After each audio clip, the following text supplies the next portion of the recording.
Buvammi ma'rakalarini o'tkazib, uyimgayam kelib oldim. Kelib kiyimlarimni almashtirib, tezdagina do'konga sovun suvda olishga bordim.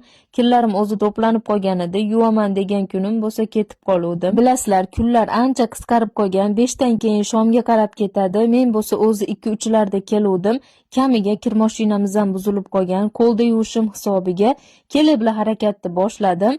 Faqat kir yuvishga ulgurdim xolos. So'nggi vaqtlarda kunim ko'proq bogi shamolda o'tdi va men bu orada 2-3 kilo vazn yig'dim. Uyda bo'lsam yoki ish bilan ko'chaga chiqsam ovqatlanish oxirgi o'rinda bo'lib qoladi.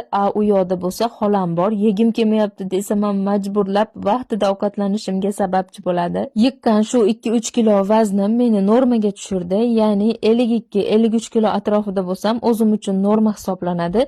Undan avval bo'lsa men 48 kilo edim. Xullas, kirimni yuvib tugatgunimcha sovuq ham tushib qoldi va bundan u yog'iga hech qaysi ishga ulgurmayman dedim-da, u yoqqa bu yoqqa bosib kunimni tugatdim. Aytgancha o'rtoqlar, bu meva bizni Shevada behi deyiladi, lekin boshqa joylarda, asosan shaharlarda behi deyilar ekan. Talaffuzda farq bor xolos.